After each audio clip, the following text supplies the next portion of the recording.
Մենք բոլորս ունենք սովորություններ, որոնք թվում են լրիվ անվնաս, բայց կա մի սովորություն, որը միլիոնավոր մարդիկ անում են ամեն օր, նույնիսկ չհասկանալով, որ այն կամաց վնասում և քայքայում է մեր ուղեղը։ Խոսքը քրոնիկ քնի պակասի մասին է։ Եթե դուք անընդհատ ուշ եք քնում, քիչ եք քնում կամ ձեր քունը խանգարված է, ուղեղը սկսում է բառացիորեն աշխատել գերծանրաբեռնված ռեժիմով։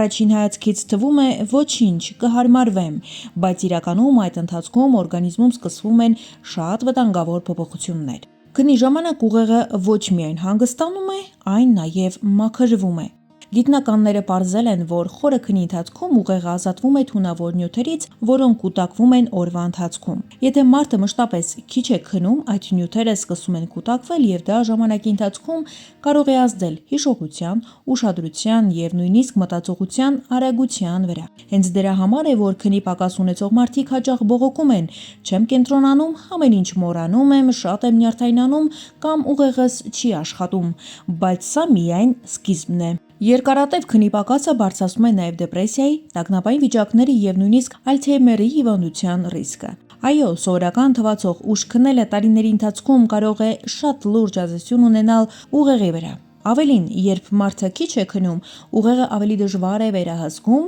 էմոցիաները։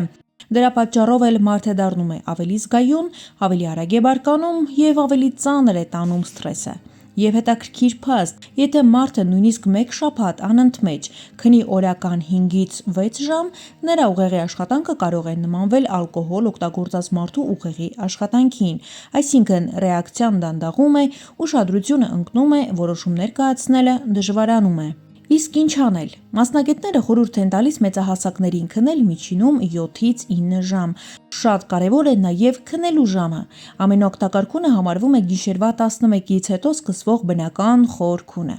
Փորձեք քնելուց առաջ գոնե 30 րոպե հեռու մնալ հեռախոսից, չխմել ուշ ժամին սուրճ և հնարավորինս փորձել նույն ժամին պառկել քնելու։